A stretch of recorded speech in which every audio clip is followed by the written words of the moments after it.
ഫോട്ടോയാണ്. അത് നമ്മുടെ 2 ഫ്രണ്ട്സ് നമ്മൾ ഗിഫ്റ്റ് ചെയ്യുന്നതാണ്.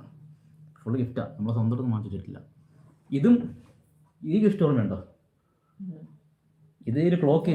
ഈ ക്ലോക്ക് ബുദ്ധൻ്റെ ക്ലോക്കാണ്. അത് ഞങ്ങൾ ആദ്യം പറഞ്ഞാൽ ഞങ്ങളെ കല്യാണം കഴിഞ്ഞില്ലായിരുന്നു. ഞങ്ങളെ കല്യാണത്തിന് മുന്നേ ഇവള് BEd ചെയ്തുകൊണ്ടിരിക്കുന്ന സമയത്ത് അവളുടെ ചേച്ചിയുണ്ട്. ആ ചേച്ചിയുടെ കല്യാണമായി. അപ്പോൾ ആ ചേച്ചിയുടെ കല്യാണത്തിൽ പോകാൻ വേണ്ടിയിട്ട് ഞങ്ങൾ ഒരുമിച്ച് പോകുന്ന പ്ലാൻ ചെയ്തു. എൻഗേജ്മെൻറ്റ് കഴിഞ്ഞായിരുന്നോ? എൻഗേജ്മെൻറ്റ് കഴിയുന്ന സമയമായിരുന്നു. അങ്ങനെ ഞങ്ങൾ എന്ത് ചെയ്തു, ഞങ്ങൾ ഇവിടെ അടുത്തൊരു ഷോപ്പിലൊക്കെ പോയിട്ട് അവിടുന്ന് ഗിഫ്റ്റൊക്കെ വാങ്ങിച്ച് അതൊക്കെ ഇങ്ങനെ ഗിഫ്റ്റായിട്ട് ഈ ക്ലോക്ക് വാങ്ങിച്ച് ഗിഫ്റ്റായിട്ടൊക്കെ ഞങ്ങൾ പാക്കൊക്കെ ചെയ്ത് സെറ്റാക്കി. ശരിയല്ലയോ, ആരും അറിഞ്ഞിട്ടില്ല. ചിലപ്പം ഇവിടെ ആരും കാണത്തില്ലല്ലോ, മമ്മിയൊന്നും കാണാൻ ചാൻസ് ഇല്ല, അതുകൊണ്ട് കുഴപ്പമില്ല.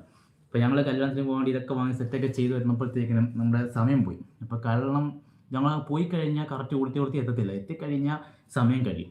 അപ്പോൾ അതുകൊണ്ട് ഞങ്ങൾ എന്ത് ചെയ്തു, ഈ സംഭവം എനിക്ക് പരിചയമുള്ളൊരു ഷോപ്പിൽ വേറൊരു ഷോപ്പിൽ കൊണ്ടുവച്ചിട്ട് ഞങ്ങൾ നേരെ കറങ്ങാൻ പോയി. അങ്ങനെ ഞങ്ങൾ വർക്കലയിലും ഞങ്ങൾ കാപ്പിൽ ബീച്ചിൽ വർക്കലൊക്കെ കറങ്ങാൻ പോയി.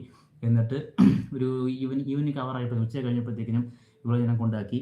എന്നിട്ട് തിരിച്ച് ആ കടയിൽ വന്ന് ഞാൻ ഗിഫ്റ്റ് എടുത്ത് ഗിഫ്റ്റെല്ലാം പൊളിച്ച് ഇവിടെ കൊണ്ടുവന്ന് തൂക്കിയിട്ടേക്കുക. ഈ കഥ ആർക്കും അറിയത്തില്ലായിരുന്നു, ഇപ്പോഴാണ് സ്പ്രെഡാക്കിയത്.